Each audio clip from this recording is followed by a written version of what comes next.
Olha só, em mercados voláteis, a gente sabe que precificar não é só mais uma tarefa, né? É, na verdade, uma questão de sobrevivência para o negócio. Como é que se protege a margem quando tudo ao redor parece que vai desmoronar? Bom, vamos mergulhar nisso. Essa frase nossa, ela resume a realidade de uma forma brutal, né? Não dá para hesitar, a velocidade, a precisão na hora de precificar são absolutamente cruciais, porque um erro, por menor que seja, pode custar muito caro e muito rápido. E o cenário é este, né? Pensa comigo. Os juros sobem do nada, o custo da matéria-prima muda toda semana, o frete parece uma verdadeira loteria e quando a gente menos espera surge uma nova regra de imposto. É uma pressão constante em cima da margem de qualquer empresa. Pois é. E aí vem a grande pergunta: como é que uma empresa consegue não só sobreviver, mas, sei lá, prosperar no meio de toda essa incerteza? A resposta, olha, não está em reagir ao caos, está em se antecipar, de forma estratégica. E para conseguir isso, a primeira coisa é uma mudança de mentalidade. É fundamental.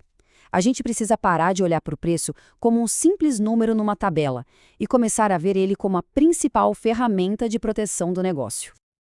Olha que interessante esse contraste aqui. De um lado tem o preço baseado no feeling, sabe? Aquela coisa impulsiva, reativa, e que é um risco enorme. Do outro lado, a gente tem o preço como um processo, uma abordagem estratégica, controlada, que funciona como um escudo. É desse lado que a gente quer estar, com certeza. Então, o ponto-chave é esse aqui, ó. Precificação estratégica não é sobre adivinhar qual é o preço certo. Não é um jogo de adivinhação. É sobre criar um sistema robusto que protege ativamente a margem contra os riscos e a volatilidade do mercado. É uma definição de defesa, pura e simples. Ok, tudo isso parece ótimo na teoria, né? Mas e na prática? Como é que se faz isso? Bom, vamos passar agora para o kit de ferramentas, começando pelo cálculo, aquele cálculo fundamental para não doar dinheiro em cada venda. E a pergunta que todo gestor deveria se fazer todo santo dia é essa: qual é o preço mínimo para não estar literalmente doando caixa? A que preço eu posso vender sem estar, na verdade, pagando para trabalhar?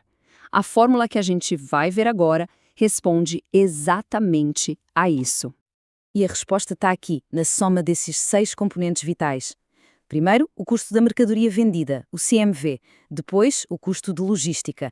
Aí vem os impostos, o custo financeiro, o custo de risco e, claro, a margem-alvo. Para ficar bem claro, vamos imaginar: o produto custa 10, a logística 2, impostos 3, custo financeiro 1, o risco mais 1 e a margem que se quer ter é 3. Soma tudo, o preço mínimo tem que ser 20. Qualquer coisa abaixo disso é prejuízo. Ignorar um único item dessa lista já é um erro gigantesco. Essa frase aqui é um soco no estômago, mas é necessária. Se não fecha, não é venda, é doação de caixa.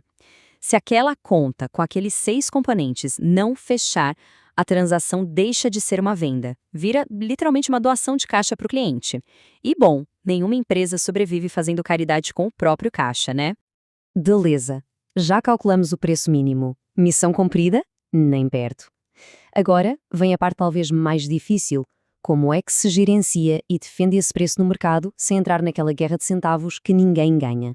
A chave aqui é entender de uma vez por todas que uma tabela de preços não é para ser gravada em pedra. Ela não pode ser um documento estático. Pelo contrário, ela tem que ser viva, dinâmica e precisa reagir automaticamente a certos eventos que a gente já definiu antes. A gente chama isso de gatilhos. E olha só como isso funciona na prática. Esses são os gatilhos que deveriam estar inclusive no contrato. Se o custo do fornecedor ou o câmbio variam acima de um percentual X, o preço ajusta. Se o cliente pede um prazo de pagamento maior ou compra um volume menor do que o combinado, o preço ajusta. Pediu um serviço extra, o preço ajusta. Isso tira todo o drama, toda a emoção da negociação e transforma o reajuste num processo lógico. E aqui tem uma virada de chave no argumento que é fundamental. A melhor defesa do valor do produto ou serviço não é focar no preço baixo por quilo ou por unidade. É elevar a conversa, falar sobre o custo total da parceria para o cliente. Esse quadro aqui deixa isso claríssimo. Quando a discussão é só sobre preço por quilo, o que acontece? O risco é ignorado, não tem garantia nenhuma, e o resultado guerra de preços, todo mundo perde. Agora, quando a gente muda o foco para custo total, a gente calcula o risco, documenta as garantias de entrega, de qualidade e o resultado muda completamente. Vira uma parceria de valor. Ok, para a gente fechar, vamos falar sobre o que não fazer. Vamos focar naquilo que se deve evitar a todo custo, porque existem erros muito comuns na precificação que podem simplesmente destruir a margem de uma empresa. E qual será o erro número 1, aquele que é, assim, o mais destrutivo de todos? Tá aqui o erro que mais destrói margem: dar desconto antes de mapear o custo e o risco. Oferecer um desconto sem ter um mapa completo de todos os custos e riscos envolvidos na operação, isso não é uma ferramenta de vendas. É uma aposta cega, uma aposta perigosíssima com a margem da empresa. E tem mais. Qual é o segundo pior erro? Um que é quase tão grave quanto o primeiro. É isso aqui. Manter a tabela de preços velha, engavetada, num país de juros vivos como o nosso. O custo do dinheiro corrói o valor daquela tabela a cada dia que passa. É como deixar o dinheiro derreter. E com isso, a gente termina com uma provocação, uma reflexão final. Dê uma olhada na sua estratégia de preços hoje. De verdade. Ela está funcionando como um escudo, protegendo ativamente a sua margem? Ou será que ela está silenciosamente, dia após dia, doando caixa da sua empresa? A resposta a essa pergunta, bom, ela pode definir o futuro do negócio.